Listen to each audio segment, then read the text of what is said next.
ఆ కార్యక్రమానికి నన్ను కూడా పిలిస్తే వీసీకే తరఫున నేను కూడా వెళ్ళడం జరిగింది. సిపిఐ, సిపిఎం, ముఖ్యంగా సిపిఎం చాలా యాక్టివ్గా పాల్గొన్నది. New democracy, liberation, Congress party, ఒక బీజేపీ తప్ప దాదాపుగా అన్ని రాజకీయ పార్టీలు ఆ రోజు అయోధ్యపురంలో జరిగిన సభకి వచ్చాయి. తర్వాత భవిష్యత్ కార్యక్రమాన్ని నిర్వచించుకోవడం జరిగింది. అందులో భాగంగా చాలా మందిని సంప్రదింపులు జరపటం, అధికార పార్టీల నాయకులకి, ఎమ్మెల్యేలకి మెమరాండమ్స్ ఇవ్వటం, పార్లమెంటు సభ్యులకి కూడా మెమరాండమ్స్ ఇవ్వటం అనేది జేఏసీ ఆధ్వర్యంలో, రైల్వే జేఏసీ ఆధ్వర్యంలో చేయటం జరిగింది.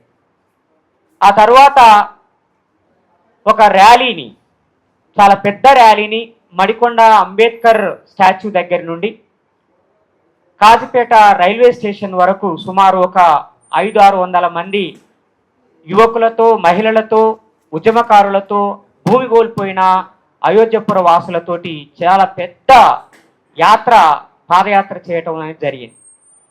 యాత్ర అనంతరము సుమారు ఒక 3 గంటల పాటు సభ కూడా జరిగింది. ఆ తర్వాత చుక్కన్న నాయకత్వంలో,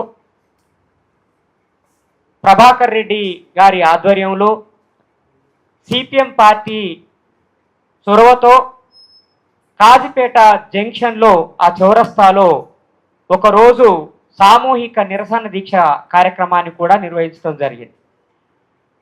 ఆ నిరసన కార్యక్రమానికి అన్ని రాజకీయ పార్టీలు వచ్చాయి, ప్రజా సంఘాలు వచ్చాయి, వీసీకే కూడా రావటం జరిగింది. వరుసగా నిరంతరము కాజీపేట కోచ్ ఫ్యాక్టరీ ఇష్యూని, రైల్వే డివిజన్ ఏర్పాటు చేయాలనే డిమాండ్ని, భూమి కోల్పోయిన వాళ్ళకి న్యాయం చేయాలనే డిమాండ్ని గుర్తుండే విధంగా నిరంతర కార్యక్రమాలు కాజీపేట కేంద్రంగా కొనసాగుతూ ఉన్నాయి. అందులో చాలా యాక్టివ్గా పనిచేస్తున్నటువంటి నాయకులు ఉన్నారు. వారిలో ఓబీసీ రైల్వే ఎంప్లాయీస్ అసోసియేషన్ నాయకుడు సంతోష్ కూడా, నా సోదరుడు సంతోష్ కూడా చాలా యాక్టివ్గా పాల్గొంటున్నాడు. ఈ కార్యక్రమాలు జరుగుతున్నప్పుడు వీసీకేగా నేను ఒక ప్రామిస్ చేయటం జరిగింది. మాకు పార్లమెంటులో 2 ఎంపీలు ఉన్నారు. మా పార్టీ వ్యవస్థాపక అధ్యక్షులు తలైవర్ తిరుమావలోన్ గారు మీ సమస్యని పార్లమెంటులో ప్రస్తావిస్తారు. అదేవిధంగా మన సమస్యని రైల్వే మినిస్టర్కి, ఆయన దృష్టికి తీసుకెళ్ళడానికి కూడా ఆయన చొరవ తీసుకుంటారు అని చెప్పి నేను హామీ ఇవ్వటం జరిగింది. ఇక్కడ మీరు చేస్తున్న పోరాటాన్ని నేను తలైవర్ తిరుమావలోన్ గారి దృష్టికి తీసుకుపోయాను. ఆయన ఒక రిప్రజెంటేషన్ పంపించండి, నేను మన రైల్వే మినిస్టర్కి లెటర్ రాస్తాను, అదేవిధంగా మీరు ఎంతమంది వస్తే అంతమంది నేను రైల్వే మినిస్టర్ దగ్గరికి డెలిగేషన్ తీసుకెళ్తానని కూడా హామీ ఇచ్చారు. ఆ హామీని రాఘవేంద్ర రావు అన్నకి, అదేవిధంగా కోండ్ర నరసింహ అన్నకి నేను తెలియజేయటం జరిగింది.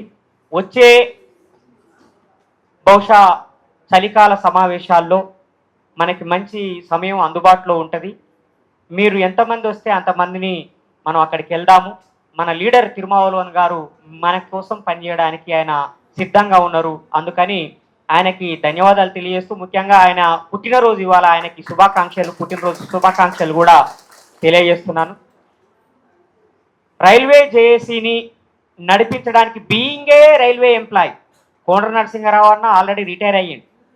ఆయన ఉద్యోగంలో ఉన్న కాలం నుంచి కూడా అంతే ఫెరోషియస్గా పనిచేస్తూ ఉన్నాడు. విప్లవోద్యమంలో పనిచేశాడు, ప్రజా సంఘాల ఉద్యమంలో పనిచేశాడు. అదేవిధంగా బొమ్మల కట్టయ్య సారు ఆధ్వర్యంలో కూడా చాలా అద్భుతంగా పనిచేసినటువంటి నాయకుడు, రాజ్యానికి భయపడినటువంటి నాయకుడు. అలాంటి నాయకుడితో కలిసి కాజీపేటలో ఉన్న రైల్వే కార్మికుల సమస్యల్ని పరిష్కరించడానికి రైల్వే ఉద్యోగుల నాయకుడిగా రాఘవేందర్ రావు అన్న చాలా అద్భుతంగా పనిచేస్తున్నాడు. ముఖ్యంగా రైల్వే కార్మికులకి, ప్రజా సంఘాలకి, ప్రజా ఉద్యమాలకి మధ్యన ఒక వారధిగా ఆయన పనిచేస్తున్నారు. నేను మత్స్యదేవేందరు, మా సోదరులందరం కలిసి వరంగల్లో బహుజన ధూమ్ధామ్ కార్యక్రమాన్ని ఏర్పాటు చేసినప్పుడు రైల్వే జేఏసీ తరఫున చాలా యాక్టివ్గా ఆ కార్యక్రమానికి సహకరించి ఆ కార్యక్రమాన్ని జయప్రదం చేయడానికి కూడా ప్రయత్నం చేశారు. వాళ్ళు పాల్గొన్నారు. అంటే నిరంతరము ప్రజా ఉద్యమాలతోటి కార్మికులని మమేకం చేయటం అనే ఒక చైతన్యంతో రాఘవేంద్రరావు అన్న పనిచేస్తున్నాడు. కాబట్టి రాఘవేంద్రరావు అన్న అభిప్రాయాల్ని కూడా మనం విందాం, మన అభిప్రాయాలు చెప్పడానికి ముందు.